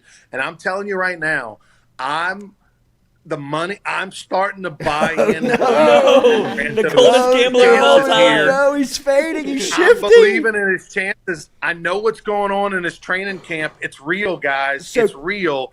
And I think he can survive. And listen, if it goes to the third round, it's Moranto. I like Ryan Moranto's Got chances. to. Coach, that's what the back room at Phil's is saying. If it goes past 1, Moranto becomes the favorite. He's almost got to knock him out in the first one. Yeah. I've seen this before with McKenzie. If Ryan, what's that? I've seen this before with McKenzie. He challenged Mike Benson to a race at Guarantee. When we were there, Benson was talking a lot of shit. Yeah, McKenzie said, I'll see you on the track. Me and Terrio set it up at Traction, and McKenzie blew a hammy halfway through. Right. Benson got the win. It's on film. This is a tough spot for McKenzie. I hope he can handle being the favorite. It's going to be tough. Yesterday he was spotted in Phil's at lunchtime eating a brownie. So that's not good. No, edibles already. Wait, Coach, are they both going to be shirtless in this thing? Not your kind of brownie. Sorry. Coach, are they both shirtless in headgear? Or are we going like crop top? What are we doing here? I got to imagine Moranto. Moranto's probably he's coming out with diamonds on, huh? Actually, I'll be honest with you. I'll be straight up honest with you. Moranto said from the first day, "Hey, are we going no shirts in this? No tops." He goes, I'm fine with that, and Casey nixed it. So, the full disclosure here behind the curtain, they will be in either T-shirts or tank tops or whatever they choose. I'm nervous for McKenzie. I can't wait. You got tickets still available, huh? Yeah, we got general admission tickets available. The tables are sold out. The reserve seats are sold out. But we do have general admission tickets available. You can get them at lasportshall.com. They're only $15. lasportshall.com. We do sell tickets at the door as well. But make sure you get them beforehand just to make sure they don't sell out. It's going to be awesome. 6:30 doors open.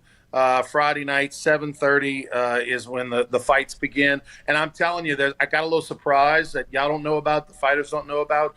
The ring entrances, once they get in. 9 minutes. 9 minutes. 9 minutes in heaven. 9 minutes. That's awesome. Yes. 9 minutes, boys. I'm up. I've got a little surprise that for the ring, once they get into the ring announcer surprise is going to blow everyone's mind. It's going to be unbelievable. Wow. Nice. Rants. Dude, this is awesome, man. You've done some cool stuff. You've done some stuff that we're not proud of as well. This has got to be one of the coolest things, though, man. I mean, we don't talk about. Yeah, that's right. Yeah, that's right. Talk about exactly right. We're in sales, and your sponsorship list is beyond impressive, man. Great job on this. Can't wait to see it on Friday night. All right, gang. Look forward to seeing y'all. Thanks for having me. I gotta go do some show prep for Sports Shorts Daily today. Which, Where's Joe Oliva going? Hit the snooze button. Where's Joe Oliva going? Ronnie, we were telling the story about when you and Joel Davis off the air earlier. We were telling the story about when you and Joel filled in for Moscona that day. And I was producing, and it was the day Oliva went and interviewed at Tennessee, and Joel had like put it out there that he had taken the job, and the melt that remember you walked out, you left. Yeah, you left. You left. The 5 o'clock hour left. You were like, "I'm out of here, fellas. I gotta go. This is too much." Tarnishing the brand. By the way, my favorite Sports Shorts moment, Sports Shorts Radio, which every Saturday morning, 10 to noon on 104.5 ESPN Veteran. My favorite Sports Shorts moment of all time, I don't know if you remember this, Jordy, was we used to do the show from the Co-op bookstore. We used to do over there, which is now the Walk-Ons headquarters. Right. Okay. We used to do remotes there for every home LSU football game. I worked them. And they sponsored us one time. I think LSU was like on the road. So we did it for like home and away. So it was like a bowl game or something, and they were on the road. So we did a show there, but there's not the big crowd because obviously they're not playing at home. And we did how many long toss throws it took to get from the Co-op bookstore to the corner of Alex Box Stadium between Joel Davis and Buzzy Heidel. And where they literally threw crow hop baseballs in the street on a straight line from the Co-op bookstore or the Walk-Ons headquarters to Alex Box. And we stopped traffic to make sure the balls didn't hit the cars. And this is on radio, not on TV. Joel Davis, he's so upset he missed out on being an athlete as a kid. He won't give it up. He won't give it up. No, he won't. He won't give it up. He's like 52 now. He's out there on the Ancient Athletes 52 field. or 53. He looks. I mean, he looks like Jim Plunkett on the Ancient Athletes field. He's all wrapped up. He's got knee braces. He was a skateboarder. Give it up, man. Well, he's got the translucent skin. That's the thing that makes him so good. It's like a crocodile skin. It just, it's so you can see through it. You can see what he ate for lunch. I mean, it just makes him really good. Roddy, when he showed up to play golf at U Club. Later. Thank you. Later, buddy. See you Friday. See you Friday. Dude, Joel showed up at U Club to play golf, and he's in Vans and a Hawaiian T-shirt and shorts, and he's just like, "I'm ready to play golf," and he is covered head to toe and like suntan lotion, like not even rubbed in. It's like, Joel, you look like a movie character. Like, what do you do? He's like, here to play golf. Thank you. This is what you do. And he's like, I was an actor. If you go check my IMDb, He is an actor. I know, but turns out he could actually play a little bit. He was like, that wasn't as bad as he you would figured it out think. when he was 30. Yeah. I was like, Joel, we played Little League, bro. Give it up. He was a skateboard kid. Yeah. Smoking weed when he was like 10. All right, appreciate Rants for stopping through. We got any voicemails? Any calls over there? Voicemails. Jeff Jeff said he Kidder left says one. he has a great one. Okay. Got some Set text the stage. messages too. All right. Play a little bump music over there, Stu. Yeah, I got you. Hold on. I know it's a lot. Trying to read this thing. Yeah. Have a take, don't suck. Can Jordy King, I don't know who Jordy King is, make himself as special teams coach for LSU? Ooh. Saw some wedding pics on Facebook. Maybe he can teach the team to outkick their coverage too. Congrats, man. That's Still great. wide. Still wide. Appreciate that. That's nice. Thank you. Special teams. Special teams should get an upgrade here with the roster continuing to. Yeah, you won't have to go to, they Second string wide receivers. Add some depth here. Yeah, absolutely. And he has a book out, so that's right. I'm sure he can, brush up on his studying. Julian wrote his own book on coaching, how to coach a millennial. Coaching special teams. Yeah. You got voicemail? Yes, we do. 2 voicemails. Well, 1. Oh, we don't have the phone hooked up. Yeah, hold on. It's an operation over there, good. But got my man in the hot corner. Appreciate Rants for stopping by. If you have not gotten tickets, remember general admission tickets available for Friday night's fights over at Lamar Dixon at the Louisiana Sports Hall of Fame website. And look, Ronnie and I have been friends for a long time and have been working together for a long time. And this is as cool as anything he's done. I mean, talking about it going to charity and what he's pulled off here in a very short amount of time. Is been pretty fantastic to see. He was trying here. to get me in there to spar Moranto for content. Wow. And I was like, I mean, I saw the promo. I wouldn't. I like my chances. I'd hate to knock him out before the fight even happened. Right. I mean, like, show up with a black. What do you eye. mean? Yeah, I'll do that. I don't think it's the content It's that you very want. disrespectful to ask of me. What Yeah. I mean, Yeah, now I'm kill mad. this kid. Yeah. But I mean, it's good. I can't believe that over under 1 round. Like, even if I'm telling you, if it goes past 1 round, McKenzie's in trouble. I'm thinking that I'm talking about just even if they both survive the first round, like they're going to be huffing and puffing. Boxing is one of the most exhausting things you can do. Boxing and swimming. If you've never punched a bag, if you've never thrown a punch, if you've never just been in a fight, I guess. I mean, like, it's exhausting. It is like 20 seconds is like an 2 eternity. hours. Yes. You know what I mean? Was that good for you? You 2 minutes is going to feel like 2 hours when you're in the middle of that ring, especially when you look up and you see that only 15 seconds have ticked off and you want to lay down. All they give you is a bar stool. It is going to be it's going to be something to see, man. It's going to be something. Get in the call. All right, let's go to it. Have a take, don't suck. What's your name? Where are you calling from? Hey, my name's Matt. I'm calling from Gonzales, man. I have a take and a question, man. So my take is that everybody's overplaying this quarterback controversy, drama, whatever you want to call it. Says Joe, a lot of quarterbacks want to come play. We'll figure it out. I think more people should be worried about the lack of linebackers and a proven edge rusher. Yeah. And with that being said, do you think that Matt House could do something creative with the amount of DBs that we got from the portal? I mean, we got a haul of DBs. I mean, I think he can maybe do something exotic and maybe shock some people, you know? I do. All right, man. Yeah. Thank you. Have a great day, man. Appreciate you, Matt. Thanks for calling, man. Happy New Year. And I agree. I think House is a creative mind that looks at his personnel and thinks how he can put the best defense on the field. He doesn't have a 4-3. He doesn't have a 3-4. He doesn't have a scheme that he says players have to fit. He says, we got to get Harold Perkins on the field. There may not be a position that he fits exact, but we're going to create a spot for him because he's too good to keep off. And that's how I believe House is going to compensate this year's defense. I definitely agree with you in the spot that they need some linebacking help. They need a proven pass rusher, even though I think that Savion Jones is about to have a bust out of a season. It was good to see Quincy getting a little run in the bowl game, and hopefully he can catch on and have a nice second-year redshirt freshman season in college football. But there does need to be some more depth at those specific positions. Hopefully Deshaun Womack can come in as a freshman and help at that spot. But I do believe that Matt House has the creativity, and there's enough talent in that room, talking about the defensive side of the ball, to put a effective group out there. You want more sure tacklers on the inside at linebacker.